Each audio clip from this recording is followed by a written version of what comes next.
বাদশাহ ইব্রাহিম বিন আদহাম এমন শৌখিন বাদশা ছিলেন তিনি। আজকের যে ঘরে রাতের বেলা শয়ন করতেন, আগামীকাল ওই ঘরের ধারে বেসার যেতেন না। তার রাতের বেলা শোয়ার বিছানা তৈরি করার জন্য একজন দাসী চাকরানি ঠিক করার ছিল, মাইনা করে। মাস গেলে তারে মাইনা দেয়া হবে। কাজের দায়িত্ব শুধু রাতের বেলা বাদশা একটু বিশ্রাম করবেন, ঘুমাবেন। তাই তার ঘুমানোর বিছানাটা তৈরি করতে হবে। তার এই ঘুমের বিছানায় প্রতিদিন 40 মণ করে গোলাপ ফুলের পাপড়ি বিছানো হতো। কমন 40 মণ গোলাপ ফুলের পাপড়ি বিছানো হতো এবং আতর সুগন্ধ দ্রব্য পাপড়ি বিছিয়ে তার উপরে ছিটিয়ে দেয়া হতো। দিয়ে দরজায় দাঁড়িয়ে থাকতেন তার বাড়ির চাকরানি, যে বিছানা করত প্রতিদিন। তার নাম হলো কবি হায়াতে মুঞ্জিরি। মনে থাকবে নামটা। এই মেয়েটির নাম হলো কবি হায়াতে মুঞ্জিরি।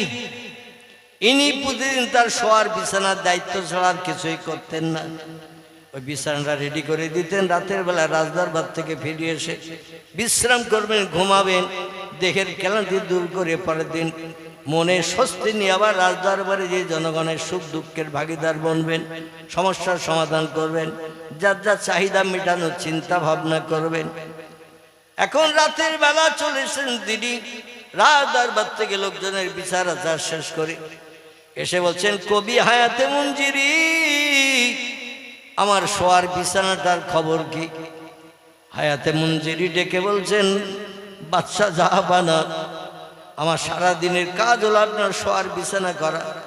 আর আজকে যে ঘরে শোন, কালকে সে ঘরে তো আর আপনি বিশ্রাম নেন না। এই জন্য 365 দিন, 360 দিনের বছর আপনার বিশাল এরিয়ার রাজদরবার, রাজ বিল্ডিং প্রাচীর দিয়ে ঘেরা। প্রতিদিন এক একটা নতুন নতুন বিল্ডিং এ আপনার জন্য শোয়ার বিছানা আমি রেডি করি, যাতে মাস গেলে মাইনা পায়, রাজদরবারও ভালো মন্দ খেতে পাই। জোরে বলুন সুবহানাল্লাহ। আচ্ছা, এইরকম চাকরি যদি আমাদের নসিবে জুটত, শুধু গোলাপ ফুলের পাপড়ি বিছিয়ে দিয়ে, বেডশিট দিয়ে, আতর সুগন্ধি দিয়ে সেটা কমপ্লিট করে দিলে তার মাস গেলে মাইনে, রাজদরবারে ভালো মন্দ খাওয়া, এ একেবারে গড়িও অলস হয়ে যেত কিনা। ওই লোকটা গড়িও অলস, মানে কাজ তেমন কিছু না। বলছেন, এ হায়াত মুঞ্জিরি, কাজ কমপ্লিট। বলছে, নাম ইয়াইহাল মালিক, আপনার শোয়ার বিছানার দায়িত্ব 24 ঘন্টা আমার। তা যাদের দায়িত্ব ফুল আনার, তারা ফুল এনে দেয়। যাদের দায়িত্ব নতুন নতুন বেডশিট প্রতিদিন নতুন নতুন দিতে হয়। একটা বেডশিট একদিন পাতলে পরের দিন আর ওটা চলে না, রিজেক্ট। কেরাম শৌখিন বুঝতে পারতেছেন? যে বেডশিট একদিন পাতে পরের দিন আর চলে না, ফুলগুলো ফেলে দেয়া হয়, ওগুলো আর চলে না। আপনার বিছানা কমপ্লিট, নতুন বেডশিট, নতুন ফুল ফল সবগুলো দিয়ে কমপ্লিট করেছে। বাদশা ইব্রাহিম বিন আদহাম, উনি শোয়ার বিছানা কমপ্লিট হয়ে গেছে জেনে খুশিতে বাগবাগ হয়ে ঘরের ভিতরে ঢুকে একবার ফুলের পাপড়ি, 40 মণ গোলাপ ফুলের পাপড়ি, তার উপরে আতর সেন্ট সুগন্ধি সব সুন্দর করে লাগানো, ঘরটা সুগন্ধে ভরপুর। ওই খাটের উপরে শুয়ে পড়ে একবার এপাশ ওপাশ গড়াগড়ি দিয়েছে। আমাদেরও বাচ্চারা মাঝে মধ্যে খাটের উপরে পড়ি গড়াগড়ি দেয় না, এপাশ ওপাশ গড়াগড়ি দেয়। ওই রকম গড়াগড়ি দিয়েছেন তিনি। দিয়ে বলছে, হায়াতে মুঞ্জিরি, আজকের কেমন বিছানা পাতলে তুমি? বলে, বাদশা না, বাদশা জাহাপানা, প্রতিদিন যেমন বিছানা পাতি, আজকেরও তেমন সেই একই বিছানা পেতেছি। যে প্রতিদিন আমি যে বিছানায় শয়ন করে তাড়াতাড়ি ঘুমিয়ে পড়ি, বিশ্রামে যাই, ক্লান্ত দেহ আমি শান্ত করি, আজকের বিছানায় শুয়ে পড়ে তো সেই রকম সুন্দর বিছানা পাচ্ছি না। বলে, বাদশা কিসে কি হয়েছে? কোনো অসুবিধা তো হওয়ার কথা না। বলে, শোনো, এই বিছানায় শুয়ে যাই এপাশ সবার গড়াগড়ি দিলাম, গড়াগড়ি দেওয়ার কারণে দেখছি যখন ওদিকে যাই পিঠে একটা কি ফোটে, আবার গড়াগড়ি দিয়ে এপাশে যখন আসি পিঠের তলায় দেখে কি একটা ফোটে। আমাদের বেডশিটের উপরে যদি একটা চাল ভাজা থাকে, একটা মুড়ি থাকে, কোন একটা শক্ত কিছু থাকে, ওই বেশির উপরে এপাশ ওপাশ খালি গায়ে শুলে ফোটে না? ফোটে তো নাকি? বাদশাহ ইব্রাহিম আদম বলছে আমি ওপাশে গেছি, পিঠে ফুটেছি, আবার পরে এপাশে গেছি, ফুলের পাপড়ির ভিতরে কি তুমি ঢুকিয়ে দিয়েছ? আমি যখন যে পাশে যাচ্ছি আমার পিঠে ফুটছে। বিছানা ভালো করে পরীক্ষা করো, কোন সুস্থ কিছু বিছানায় তুমি দিয়েছো নাকি? আমার পিঠে ফুটছে সুসালো, তাতে আমার কষ্ট হচ্ছে। কবি হায়াতে মুনজিরি বলছেন বাদশা নামদার বেয়াদবি নেবেন না, তাহলে একটু ফুলের পাপড়ির বিছানা থেকে একটু উঠুন। বলাটাই আমার ঠিক হচ্ছে না, কিন্তু না বললেও তো পাচ্ছি না, এমনটা তো হওয়ার কথা না। একটু উঠুন, আমি একটু পরীক্ষা করি দেখি এই গোলাপ ফুলের পাপড়ি বিছাতে যে এত সেন্ট লাগাতে যে কোনো কিছু হঠাৎ পড়ে গেছে নাকি, যা আপনার পিঠে এপাশ ওপাশ গড়াগড়ি করলে ফুটছে। বাদশাহ ইব্রাহিম আদম ফুলের বিছানা থেকে খাটের থেকে উঠে দাঁড়ালেন। কবি হায়াতে মুনজিরি দেখবেন কালো চাল খোটার জন্য, খারাপ গম খোটার জন্য, পোকা লাগা গমগুলো খোটার জন্য মাঝে মাঝে যেমন বিলি দেওয়া হয় না, মেয়েরা খারাপগুলো বাদ দেয়, ভালোগুলো আবার থলিতে ভরে মেশিনে ভাঙাতে নিয়ে যায়, এরকম পিটি দিয়ে দিয়ে দেখছেন কি পড়েছে, কিছুই তো নজরে পড়ে না। হঠাৎ সমস্ত পাপড়িগুলো আলগা করতে করতে করতে করতে দেখে ওই কবি হায়াতে মুনজিরির একটা লম্বা চুল, মাথার চুল ওই ফুলের পাপড়ির ভিতরে ঢুকে রয়েছে। আচ্ছা, মেয়েরা রান্নার কাজ থেকে শুরু করে যখন যে কোনো কাজ করে, সেখানে ওদের মাথার চুল মাঝে মধ্যে দুটো একটা পাওয়া যায় না? আপনি হাতটা ধুয়ে নিয়েছেন, স্লিপসিতে ভাত খেতে বসেছেন, ভাত যেই টেনেছেন একটু মাছের ঝোল তরকারি মাখাবেন, দেখবেন ভাতের সঙ্গে চুল টান ধরতেছে, ধরে না? গোশের পাটি থেকে একটু গোশ তুলে নেবেন, দেখছেন দুটো গোশ একসঙ্গে জড়িয়ে উঠতেছে, খিদির পুরে ওঠে না? কোন মেয়েদের চুল ঘষে পড়ে না? পড়ে। আহারে, মেয়েরা যে কোনো কাজ করলে দেখবেন ওদের মাথার চুল এমনি উঠে যায়, মাঝে মধ্যে যে কাজ করে তাতেই ঢুকে যায়। এই জন্য বর্তমান প্রযুক্তি, হোটেলে যত ছেলেরা মেয়েরা কাজ করে হোটেলে, ওদের মাথায় টোপর লাগানো থাকে। ঠিক বলছি না ভুল বলছি? অধিকাংশ নামি দামি হোটেলে যারা কর্মচারীর কাজ করে, খাবার পরিবেশন করে, ওদের মাথায় টোপর লাগানো থাকে, যাতে কোনো চুল যেন ভাতে তরি তরকারিতে না দেখতে পাওয়া যায়। আর যদি কোনো খরিদ্দারের পাতে পড়ে, ও সব মালগুলো ফেলে দিয়ে যাবে না? খাবে? কেউ খাবে না। বাড়ি হলে তবু বাসা কোটা করে খায়, কিন্তু হোটেলে পড়লেও তখন আত্মসম্মান মর্যাদা দেখা যে 500 টাকা যদি বিল হয় তাও দেবে, কিন্তু ও মালে আর হাত দেবে না। কবি হায়াতে মুনজিরি ডেকে বলছেন বাদশা জাহাপানা, সমস্ত 40 মণ ফুলের পাপড়ি একটা একটা করে বাছাই করে দেখলাম তেমন কোনো ফোটা যন্ত্রপাতি কিছুই নাই, কিছু ফোটে নাই, সুস্থ কিছুই নাই। আপনি বলছেন কোনো সুস্থ বোধহয় পড়তে পারে, পিঠে ফুটছে। আমি খোঁজ খবর করে দেখলাম আমার একটা মাথার চুল কখন উঠিয়ে ফুলের পাপড়ির ভিতরে জড়িয়ে গেছে। বাদশা ইব্রাহিম আদম বলছেন ওইটাই ফুটছে বারবার। কোনটা? ওই মাথার চুলটাই ফুটছে আমার পিঠে বারবার। এ পাশে গড়ান দেই ফোটে, ও পাশে গড়ান দেই, চুলের উপর দিয়ে যেই যাই ফোটে। আচ্ছা, আমাদের পিঠের তলায় যদি 10টা 20টা চুল যদি বেডশিটের উপরে থাকে, ফুটবে না আরাম হবে? চুল যদি 10টা 20টা থাকে বেডশিটের উপরে, আর তার উপরে যদি গড়ান দেয়, আমাদের আরাম হবে না ফুটবে? কারণ চুল নরম জিনিস, ঠিক কি না?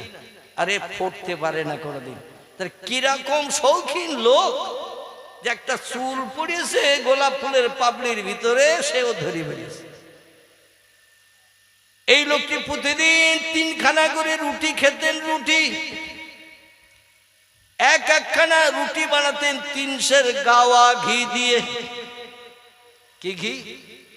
গাওয়া ঘি। 400 450 টাকা কেজি যে ঘিয়ের, এই 300 করে গাওয়া ঘি দিয়ে উনানে চাপিয়ে দিয়ে তেল করে নিয়ে তারপরে একখানা করে রুটি ছেড়ে দিতেন। রুটিটা ভাজা হয়ে গেলে উঠিয়ে নিয়ে তেলগুলো রিজেক্ট করে দিতেন। ওই তেলে কিন্তু আর কিছুই ভাজা হতো না, একখানা রুটি ভাজা হয়ে গেছে, তেল রিজেক্ট বাদ। আর আমাদের দেশে দেখবেন রমজান মাসে যারা পেঁজি ভাজে, রমজান মাসে পেঁজি ভাজে, বেগুনি ভাজে, আলুর চপ, এ 13 দিনের বাকি তেলগুলো পর্যন্ত নতুন তেল দেওয়ার আগে ওগুলো ঢেলিয়ে দেয় না, দেয় না। ওই তেলের দিকে বাকি তেল যেটা রেখে দিয়েছিল গতকালকের, গত পরশু, ও তেলের দিকে তাকিয়ে দেখবেন ভাজা শুরু করার আগে নেড়ি তেল আর ওই তেল একই কালার। ঠিক না ভুল? আলকাদরার যেমন রং, তেলের অবিকল তেমন রং। ভাজাওয়ালা চিন্তা করে 500 গ্রাম তেল রয়ে গেছে, 7 দিনের তেল, এগুলো যদি ফেলে দেই ব্যবসা তো শর্ট পড়িয়ে যাবে। এই জন্য ওই তেলে আবার কিছু নতুন তেল মিশিয়ে দিয়ে ভাজা ভেজে দেয়। তো একটা জিনিস আপনাদের পরীক্ষা করতে বলবো, প্রথম তেল দিয়ে যে ভাজাটা ভাজলেন, প্রথম নতুন তেল দিয়ে কড়াইতে প্রথম যে ভাজাটা ভাজলেন, এরপরে যত ভাজা আপনি ভাজবেন ওই ভাজার মতো টেস্ট আর কোনো ভাজায় পাবেন না। এটা ঠিক বলছি না ভুল বলছি? প্রথম তেলে যে ভাজাটা আপনি ভেজে নেবেন, বাকি আর যত ভাজা ভাজুন ওই তেলে, এই প্রথম ভাজাটার মতো টেস্ট আস্বাদ আর কোনো ভাজায় পাবেন না। এই জন্য উনি 3 সের করে গাওয়া ঘি দিয়ে একখানা করে পরোটা ভেজে নিতেন, নিয়ে তেলগুলো রিজেক্ট করে দিতেন, আবার 3 সের করে ঘি ঢেল দিতেন, আবার একখানা করে রুটি ভাজতেন। এইভাবে 3 খানা করে রুটি প্রতিদিন তিনি খেতেন। রাজদরবার থেকে কাজকর্ম সেরে এসে পরিবেশন করতেন তার স্ত্রী, এবং অধিকাংশ দিন তিনি হরিণের গোশত ভুনা করে খেতেন। কিসের গোশত?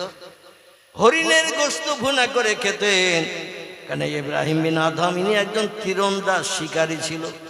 মন্ত্রীদের সাথে করে নিয়ে কাজকর্ম না থাকলে জঙ্গলে তীর নিয়ে পশু মারতে যেতেন, হরিণ মারতে যেতেন। আর হরিণ মেরে বাড়ি এনে জবাই করে সুন্দর করে কোটা বাছা করে ভুনা এমন করে সুন্দর করে রান্না করে ওই 3 সের গাওয়া ঘি দিয়ে বানানো রুটি আর ওই ভুনা করা গোশত খেয়ে তিনি উদর পূর্ণ করতেন। জোরে বলুন একটু সুবহানাল্লাহ। একদিন রাজদরবার থেকে ফিরে আসছেন বাড়ি এসে বললেন, বিবি আজকের ক্ষুধার চাপ খুব, লম্বা টাইম লেগে গেছে রাজদরবারে জনগণের বিচার করতে, সময় লেট হয়ে গেছে, বেলা 3টা 3:30 বাজতে যায়, দুপুরবেলা সরাসরি ভর দুপুরে বাড়ি আসতে পারে নাই। বিবি তাড়াতাড়ি খাবার পরিবেশন করো, আমার রুটি ভুনা কি রেডি? স্ত্রী বলছেন, না মিয়া জাউজি, এ বলকের বাচ্চা ইব্রাহিম বিন আদম, আপনি আসতে লেট করেছেন বলে অনেক আগে খাবার আমরা রেডি করে রেখেছি, যাতে আসলে আপনার খাবার পরিবেশন করতে পারি। বাচ্চা ইব্রাহিম বিন আদম বলছেন, বিবি তাড়াতাড়ি দাও। স্ত্রী পানির পাত্র নিয়ে স্বামীকে বললেন, আপনি হাত লম্বা করুন, আমরা এখন যেখানে হাত ধুই ওটারে কি বলি? যাতে হাত ধুই চিলিপচি আগে ছিল, আগে কিন্তু এটা ছিল না। দেখবেন বড় বড় পাত্র ছিল, পাত্র মাটির পাত্র, বিভিন্ন ধরনের পাত্র ছিল গোলাকার, ওই দন ধামার মতো এইরকম পাত্র, তাতে হাতটা ধুয়ে নিতেন। হাত ধুতে গেলে সামনের খাবারের ওখানে তো ধোয়া যাবে না, একটু কাত হয়ে সাইডে ধুতে হয়তো, কারণ হাত ধুতে গেলে পানি একটু আধা ছিটকাবে না। যার পিঠের তলায় চুল পড়লে বুঝতে পারে এই হাত ধোয়া পানি যদি রুটিতে পড়ে রুটি খাবে নাকি? খাবে না। এই জন্য 5 ফিট একটু হাত ধুতে গেছেন। আর ওই সুযোগে ওনার বাড়ির সামনে ছিল একটা আম গাছ, ওই আম গাছে একটা কাক বসে খা খা রবে ডাকতেছিল দুপুর বেলা। মাঝে মাঝে অনেক বাড়ির ছাদের কান্নিসে কাক বসে ডাকে না, ক্ষুধা লাগলে ওরা ডাকে খা খা করে। আসলে ওদের ভাষাই হলো খা খা, ওরা আসলে ডাকছে কারে?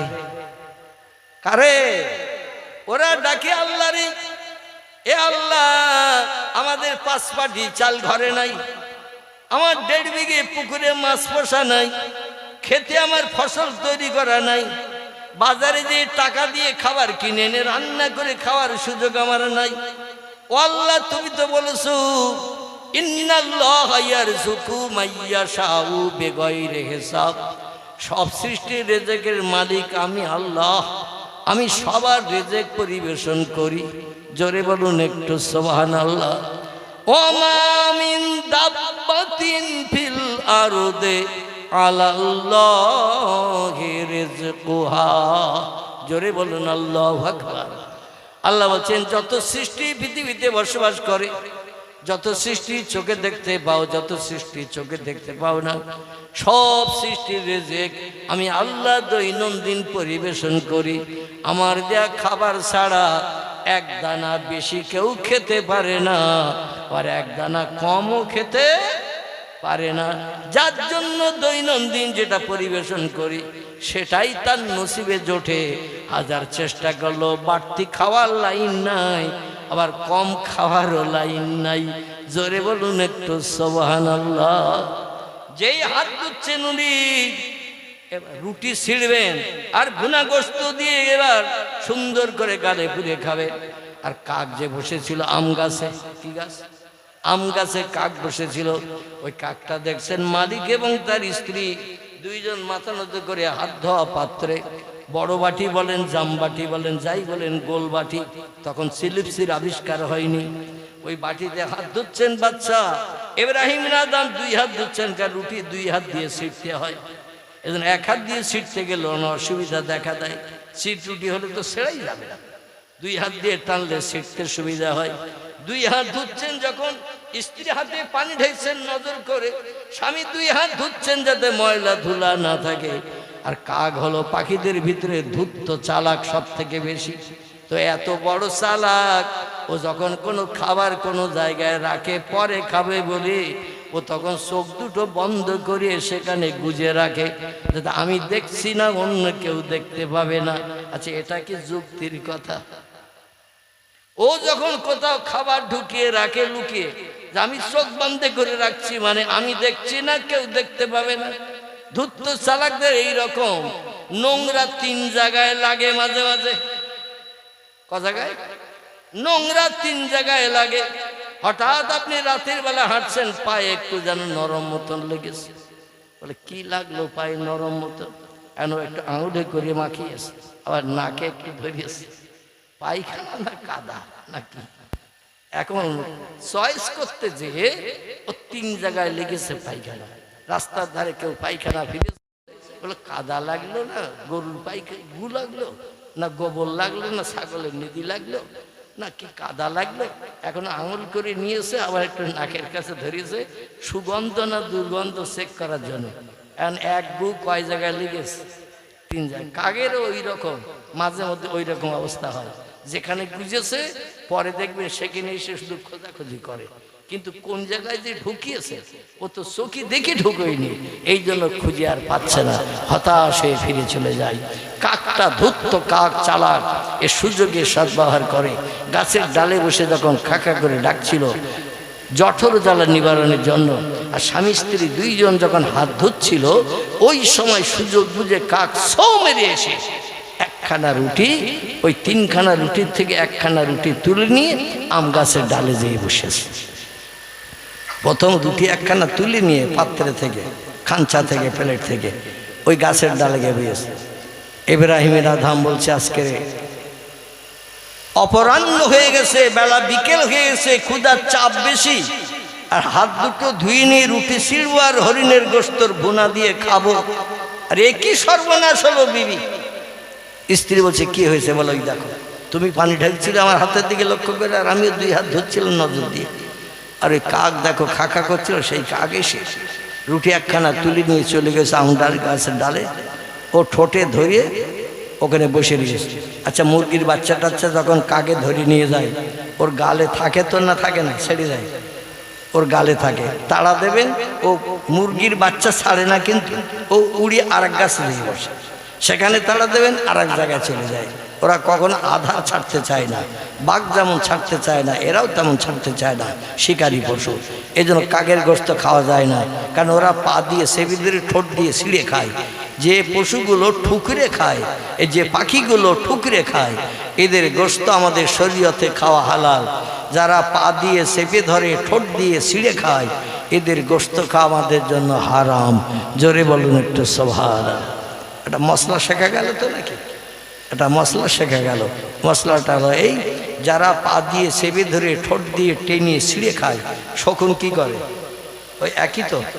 চিল, বাজ পাখি দেখবেন, এরা সব ওই পা দিয়ে চেপে ধরে, ঠোঁট দিয়ে ছিঁড়ে। কাক পাখি, এরা সব একই। এই জন্য এদের গোশত আমাদের খাওয়া যাবে না। তবে যারা ঠুকরে খায় তুলে, এদের গোশত আমরা খেতে পারবো, শরীয়তে হারাম নয়। তবে কিছু পাখি আছে ঠুকরে খেলেও ওরা নোংরা খায়, খুব নোংরা খায়। এই জন্য দ্বিধাদ্বন্দ্ব বশত, আমাদের শিজ্ঞান বশত আমরা ওই সমস্ত পাখি খাওয়া হালাল হলেও আমরা খাই না। বাদশাহ ডেকে বলে, বিবিরে, কাকের এত বড় আসপদ্দা, সারাদিন অনাখারা রাজদরবারে জনগণ নিয়ে বিচার করছিল। আজকে লোকজনের চাপ ছিল বেশি, বাড়ি ফিরতে দেরি হয়ে গেছে। আর আমার 3 সের দিয়ে গাওয়া ঘি দিয়ে বানানো 3 খানা রুটির নসের ঘি শেষ হয়ে গেল। 3 খানা পরোটা রেডি, আর কাক 1 খানা তুলে নিয়ে চলে গেল। এটা আমার পক্ষে মেনে নেওয়া সম্ভব নয়। এই বিবি তীর ধনুক কোথায় আছে বার কর। স্ত্রী বলছেন, ওই তো বেড়ার গায়ে আপনি তীর ধনুক রেখে দেন, আবার ওখান থেকে নিয়ে আপনি জঙ্গলে পশু শিকার করতে যান। বলে তীর ধনুক দে, কাকের আমার রুটি খাওয়ার স্বাদ মিটিয়ে দেব। আর কোনো জায়গায় জায়গা পাইনি, আজকে আমার দুপুরের খাওয়াও ভক্ষণ করার জন্য তুলে নিয়ে গেছে। স্ত্রী বলছেন, আপনি একটু তাড়াদিন হয়তো রুটি ফেলে দিয়ে যেতে পারে। বলে, ওর নোংরা ঠোঁট জীবনে পানি দিয়ে ধোয় না। আরে ঠোঁটে আমার রুটি তুলে নিয়ে গেছে, ওই নোংরা ঠোঁটের রুটি আমি কোনোদিন খাবো না। বলে, তাহলে আপনি কেন তীর দিয়ে মারতে যাচ্ছেন, প্রাণনাশ করতে যাচ্ছেন? বলে, এই জন্য রে মারতে যাচ্ছি যেন আর কোনোদিন আমার এই রুটি দিয়ে ভাগ না বসায়, এখানে কোনোদিন উড়ে এসে যেন রুটি আর নিয়ে না যায়। এই জন্য যেখানে যাবে সেখানে যে ওর প্রাণনাশ করব। ইব্রাহিম বিন আদমের বিবি তীর ধনুক এনে দিল। উনি তীর ধনুক নিয়ে কাকের পিছনে রওনা দিলেন। আচ্ছা, কোন একটা পাটকাঠি, কোন একটা কিছু কুঞ্চি যদি উঁচু করেন, কাগার বসবে, কিছু একটা উঁচু করে দেখাবে, ওরা এত ভীত, ওরা সঙ্গে সঙ্গে সেখান থেকে উড়িয়ে চলে যায়। কারণ যে কোনো জিনিস দেখালে ওরা ভীত সন্ত্রস্ত হয়। যেই উনি তীর ধনুক নিয়ে কাছাকাছি, যেই তীর মারতে যাচ্ছেন, কাক উড়ে চলে যাচ্ছে। বাদশা ইব্রাহিম বিন আদম বললেন, যাবি কোথায় তুই? যেখানে যাবে আমি সেখানে যাব। আগামীকাল যদি রাজদরবারে বিচার আচার না হয়, রাজদরবারে না যাওয়ার সুযোগ হয়, তা তো আমি রাজি। তবে আমার পরোটায় মুখ দিয়েছিস, 9টা ধানের চাল কটা ধরে দেখিয়ে দেব। চলতে চলতে চলতে চলতে ইব্রাহিম বিন আদম মাটি দিয়ে যাচ্ছে তীর ধনুক হাতে নিয়ে। ওই কাকের দিকে লক্ষ্য করি, আর কাক উপরে কাকা আরবে ডাকতে তো আর পাচ্ছে না, কারণ ঠোঁটে রুটি। ও মাঝে মাঝে একটু মাথা ঘুরিয়ে তাকিয়ে দেখছেন, ওই তো সেই লোকটা পিছনে, আমার পিছনে এগিয়ে আসছে, আমার পিছনে এগিয়ে আসছে। তাহলে ওর কাছাকাছি থাকা যাবে না, তীর ধনুক নিক্ষেপ করলে আমার জীবন নিয়ে টানাটানি হবে।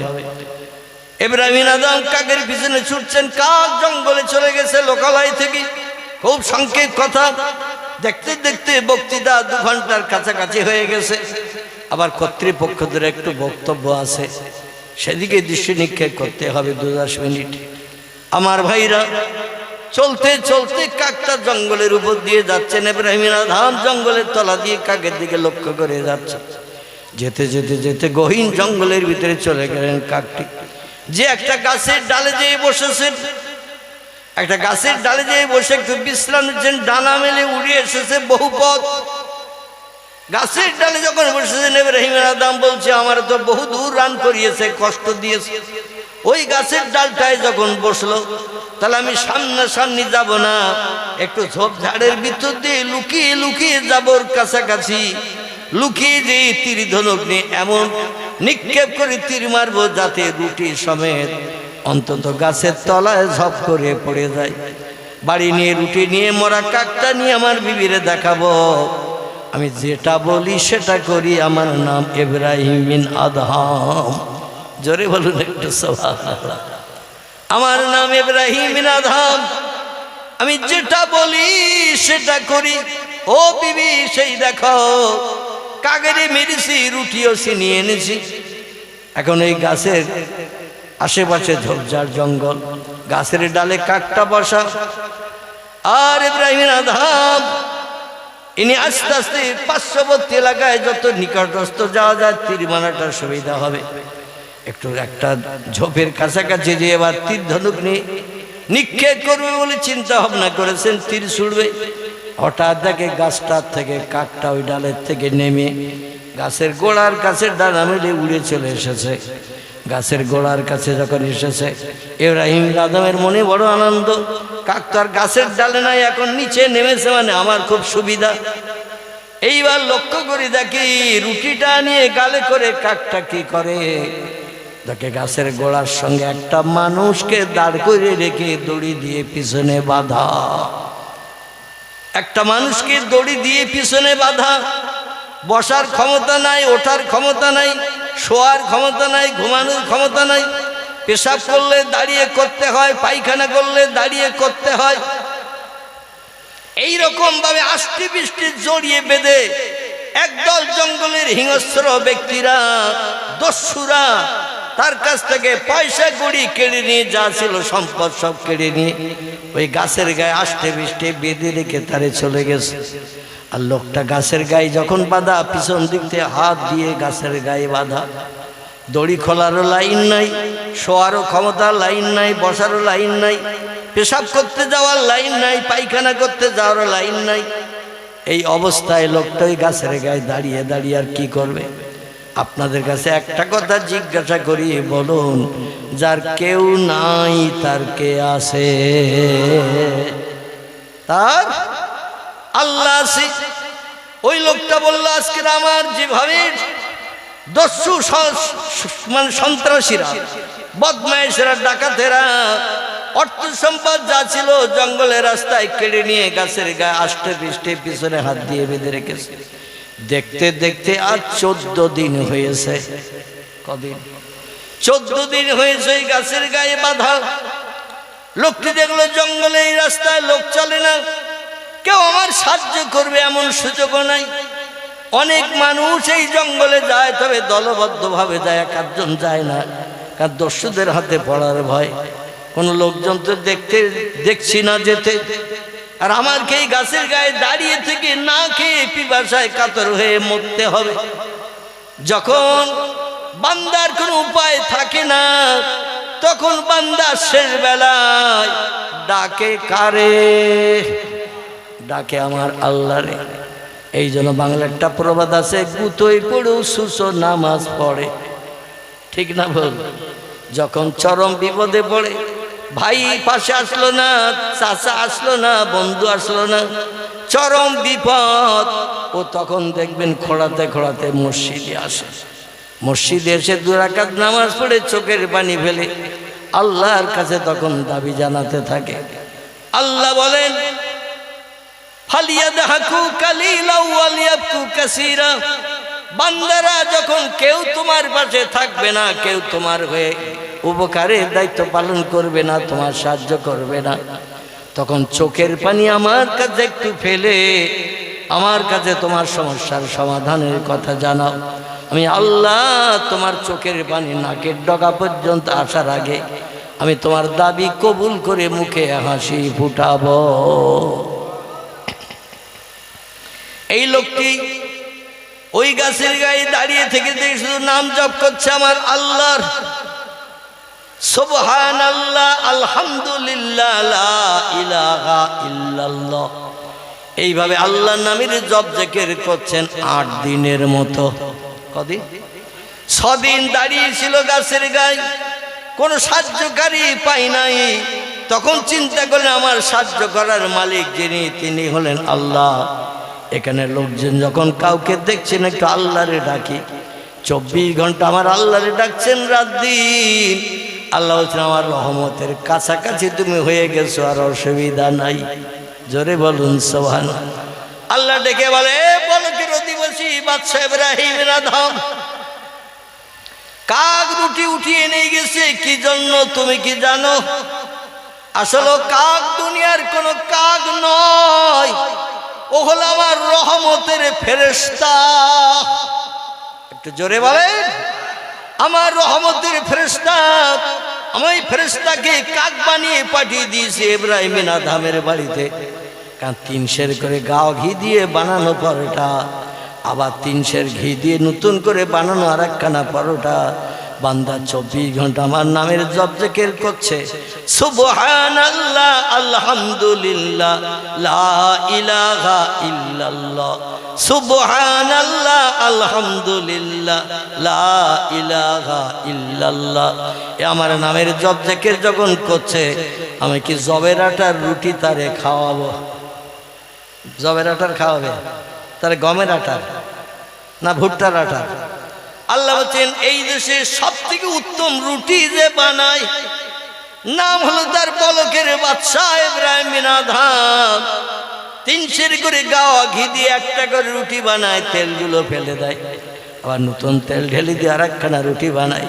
তুমি রাত দিন 24 ঘন্টা আমার নামে জপ জিকির করছো, এদেশের সব থেকে উত্তম খাবার আমি তোমারে খাওয়াবো। জোরে বলুন একটু সুবহানাল্লাহ। ইন্নাল্লাহা ইয়ারযুকু মাইয়াশাউ বিগাইরি হিসাব। আল্লাহ হচ্ছেন রিজকের মালিক, আমি আল্লাহ। এমন খাবার বান্দাদের জন্য পরিবেশন করি, তারা নিজেরাও কল্পনা করি কোনোদিন জানতে বুঝতে পারে না যে এত দামি খাবার আমার নসিবে জুটবে। এটা ঘুণক্ষরও মনের ভুলও তারা আশ করতে পারবে না। জোরে বলুন একটু সুবহানাল্লাহ। কাক রুটিটা ঠোঁটে করে নিয়ে ওই গাছের ডালে বসে থেকে একটু বিশ্রাম নিলেন। সীমিত সময় বিশ্রাম নিয়ে গাছের ডাল থেকে এবার নেমে ওই যে লোকটা গাছের গায়ে দড়ি দিয়ে বাঁধা, তার মুখের কাছে ডানা মেলে উড়ে ওই ঠোঁটটা তার মুখের কাছে দিয়েছেন। ও লোকটার 2 হাত গাছের পিছনে দড়ি দিয়ে বাঁধা। কাকের মুখের থেকে রুটি নেওয়ার সুযোগ নাই। ওই যে কাকের মুখের ভিতরে রুটি লোকটার মুখের কাছে যখন দিচ্ছে, ওই লোকটা গাল দিয়ে রুটি কামড়ে কামড়ে নিয়ে ছোট ছোট টুকরো করে করে খাচ্ছে। জোরে বলুন একটু সুবহানাল্লাহ। বাদশা ইব্রাহিম বিন আদহাম ছবির ভিতরে বসে তীর মানা তার মাথায় উঠে গেছে। বলে একই কাণ্ড করে, আমি চিন্তা করছিলাম কাকই খাবে আমার গাওয়া ঘি বানানো রুটি। এখন দেখছি এই গভীর জঙ্গলের ভিতরে ওই কাকটা উড়ে এসে যে গাছের গোড়ায় দাঁড়িয়ে রয়েছেন একজন আল্লাহর বান্দা, দড়ি দিয়ে 8টা পৃষ্ঠা বাঁধা, সেই গাছের ডাল থেকে উড়ে এসে শূন্যে ডানা মেলে হাওয়ায় তার মুখের কাছে রুটি দিচ্ছে। হাত দিয়ে নেওয়ার লাইন নাই, কাকেরও তো হাত নাই। আছে যে কাক মুখের থেকে হাতে করে নিয়ে ছিঁড়ে ছিঁড়ে দেবে, এর আছে নাকি হাত? কাকেরও তেমন নাই, লোকটারও তেমন নাই। এই রুটি যখন তার মুখের কাছে ধরছে, আর রুটি ওই রকম ওই লোকটির ঠোঁটের কাছে যখন লাগছে, একটু হা করে যতটা পাচ্ছে কামড়ে কামড়ে খাচ্ছে। লোকটা বলল এই কাকটা জঙ্গলের ভিতরে একটা জিন্দা মানুষকে রুটি খাইয়ে এইভাবে জিন্দা রেখেছে। একটু সামনের দিকে এগিয়ে যেয়ে দেখি বিষয়টা কি। কাছের কাছে যখন এসেছে বাদশা ইব্রাহিম বিন আদহাম দেখে লোকটার জবানে আওয়াজ চলছে সুবহানাল্লাহ, আলহামদুলিল্লাহ, লা ইলাহা ইল্লাল্লাহ। সুবহানাল্লাহ, আলহামদুলিল্লাহ, লা ইলাহা ইল্লাল্লাহ। ইব্রাহিম আদহাম এই দৃশ্য দেখে আশ্চর্যান্বিত হয়ে গেছে। সংক্ষেপ কথা, ইব্রাহিম আদহাম তীর ধনুক রেখে লোকটার কাছের কাছে মানাম তামায় স্মুখাই আঁকি, তুমি কে, তোমার পরিচয় কি? লোকটি বলেন আমি এই পার্শ্ববর্তী এলাকার একজন মানুষ। বলছে তুমি এখানে কতদিন আছো? বলছে আমি 14 দিন আছি। এই গাছের গায়ে বাঁধা বলে হ্যাঁ। বলে তোমার খাবার দাবার? বলে ওই কাকটা মাঝে মাঝে কোথায় কোন দিকে উড়িয়ে চলে যায় জানি না, আমি তো এই গাছের গায়ে বাঁধা 14 দিন। আর আমার জন্য কিছু খাবার এনে নেই, উড়ন্তভাবে ডানা মেলে আমার মুখের কাছে এসে দেয়, আর আমি গালটা হা করে যা পাই তাই খেয়ে এই পৃথিবীর হায়াতে বেঁচে আছি। যে মাবুদ আমার এই রিজেক কাকের মাধ্যম দিয়ে পরিবেশন করাচ্ছে, সেই মাবুদের নামের জপ জিকির 24 ঘন্টা করছি। জোরে বলুন একটু সুবহানাল্লাহ।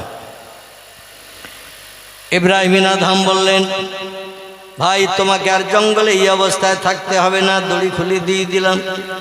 ও ভাই আপনি চলুন লোকালয়ে চলুন।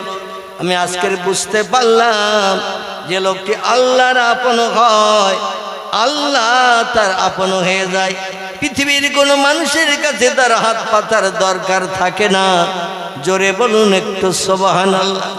এই দৃশ্য দেখে বালকের বাচ্চা ইব্রাহিম আদম রাতের বেলা বাড়ি এসে একটা ছেঁড়া কম্বল বগল দাবায় নিয়ে, বিবি বাচ্চা একটা বাচ্চা ছিল তার 6 মাসের বাচ্চা, স্ত্রীকে রেখে উনি রাজবিল্ডিং রাজবালাখানা বিশাল এরিয়ার বাড়িঘর সব ফেলে রেখে চলে গেলেন তিনি জঙ্গলে। যে মালিক আজ গাছের গায়ে দাঁড়িয়ে থাকা লোকটারে এইভাবে কাকের মুখে খাবার দিয়ে পরিবেশন করায়, আমি দুনিয়ার জনগণকে খুশি না করে দুনিয়ার জনগণের পরিষেবা না দিয়ে সে আল্লাহকে একটু আপন বানাবো। চলে গেলেন তিনি লোকালয় ছেড়ে এবার জঙ্গলে। জঙ্গলে যে এক সাগরের কিনারার ধারে বসে বসে আল্লাহ আল্লাহ নামের জপ জিকির করছেন। দেশে আর বাচ্চা নাই, বাচ্চা কোথায় গেল? চতুর্দিকে মন্ত্রী মহোদয়রা খোঁজ করা শুরু করেছেন। খুঁজতে খুঁজতে খুঁজতে খুঁজতে দেখে সাগরের কিনারায় বসে একজন ফকির সাহেব বসে বসে আল্লাহ আল্লাহ নামের জপ জিকির করছেন। আর ওই যে ছেঁড়া কম্বলটি নিয়ে গিয়েছিলেন, ওই ছেঁড়া কম্বলটি যেখানে যেখানে ছেঁড়া সুতা ছিল তার কাছে তাই দিয়ে সেলাই করছেন। জোরে বলুন একটু সুবহানাল্লাহ। লোকজন যে একটা উলুক্ষ খোলকো মানুষ, গোসল টোসল করা না, পরিবেশ খুব ভালো তার না, মাথায় লম্বা লম্বা চুল হয়ে গেছে, মানে জঙ্গলি মানুষের মতো দেখায়। জিজ্ঞাসাবাদ করা হলো, মানান্তা মেসমুকা ইয়াকি, কে আপনি, আপনার নাম পরিচয় বলুন। উনি বলেন, আনা আব্দুল্লাহ, আমি হলাম আল্লাহর একজন বান্দা।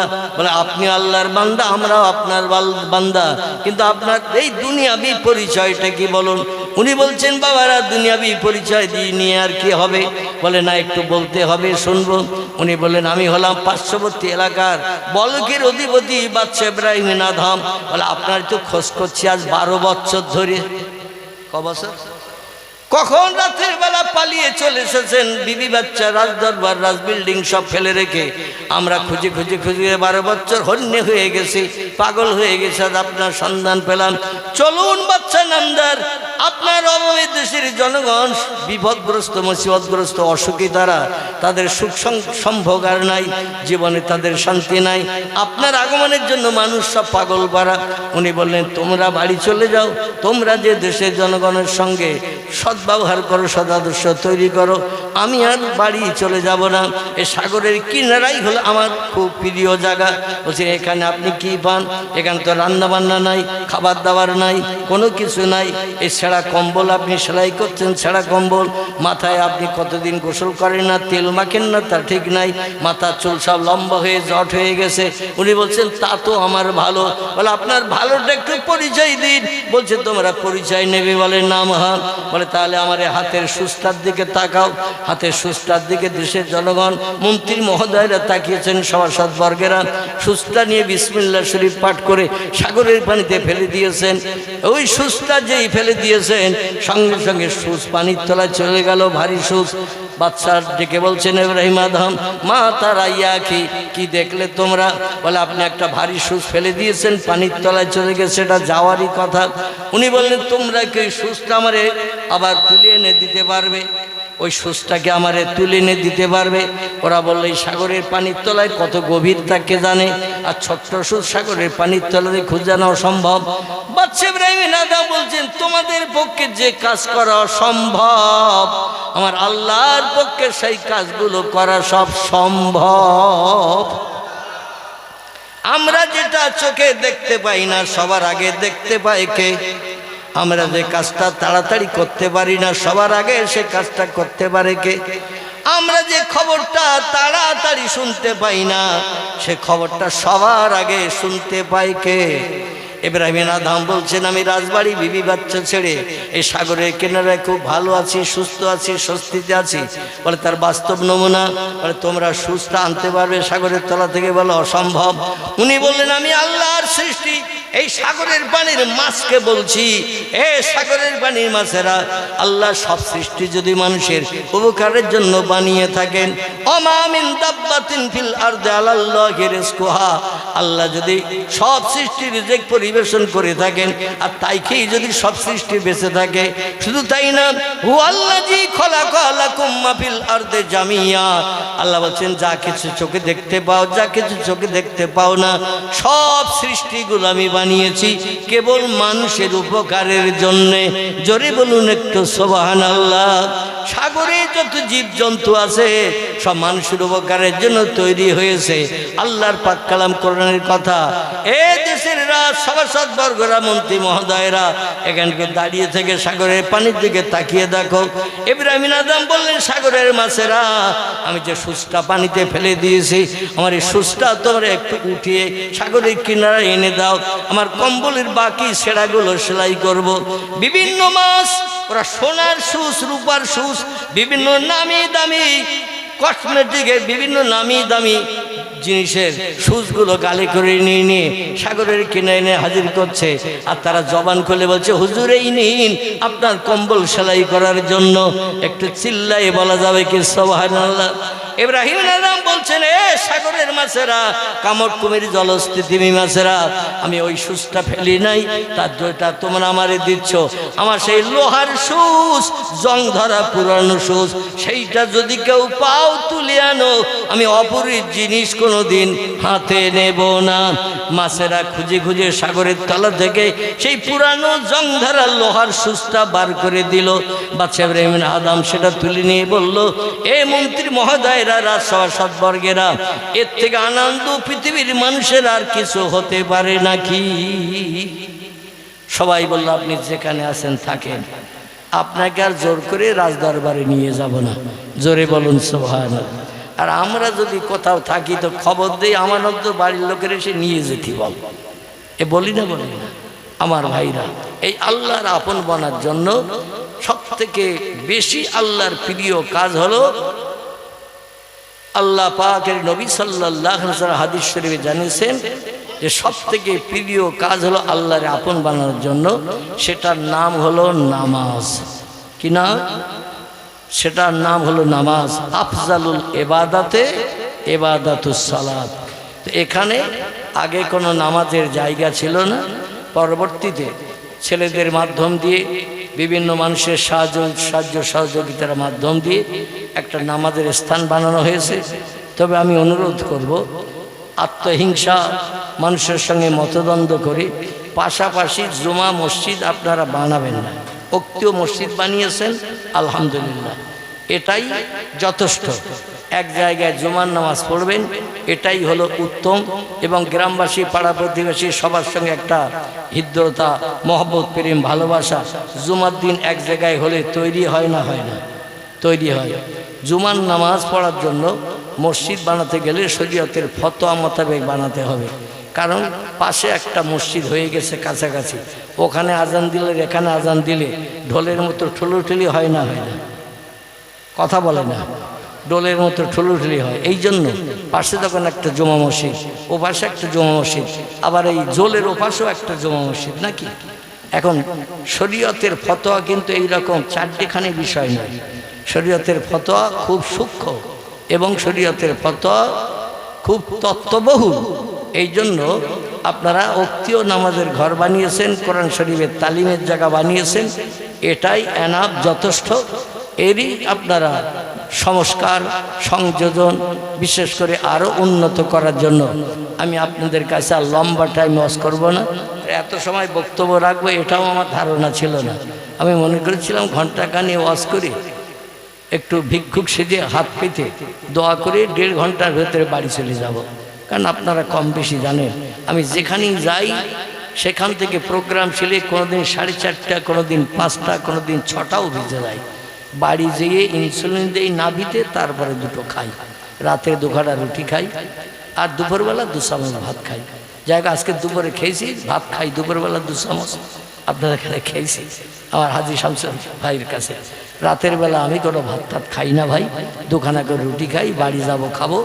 এখন আপনাদেরও বাড়ি পৌঁছানোর সুযোগ করব, আমিও চলে যাব। এখন এই যে এখানে অক্তীয় মসজিদ বা একটা মক্তবখানা তৈরি করা হয়েছে, কোরআনি তালিমও হয়তো নাকি, কোরআনি তালিমও হয়, আবার অক্তীয় নামাজও হয়। মাঝখানে বর্ষার সময় আমাদের হাফেজ ইয়াকুব সাহেবের মাদ্রাসার ছাত্ররা এখানে এসে হাজির দিয়েছিল না, মানে ও এখানে পানি টানি বাঁধার কারণে। যাই হোক, আপনারা তাদের থাকার জায়গা দিয়েছিলেন, সুযোগ করেছিলেন। আমি এসে দেখছিলাম, বোধহয় কোনো একটা অনুষ্ঠানে এসেছিলাম, এসে দেখলাম মাদ্রাসার ছাত্ররা সব এখানে দিয়েছে। আল্লাহু আকবার। কিন্তু আমি একটা জিনিস আপনাদের কাছে বলবো, সেটা হলো এই যে বিশেষ করে এই যে মক্তবটা বানানো হয়েছে, এর ভিতরে অনেক সময় মরে টরে গেলে, কোনো মানুষ মারা টারা গেলে, লোকজন যখন আত্মীয় স্বজনকে দাফন করতে আসে, এর ভিতরে জায়গা হয় না, হয় জায়গা হয় না। বাইরের লোকজন যখন অনেক আসে জায়গা হয় না। আবার বর্ষার পানিও হয় অনেক সময় দাফন করতে দিয়ে, আর পানি মাত্রে তো নামাজ পড়তে অসুবিধা।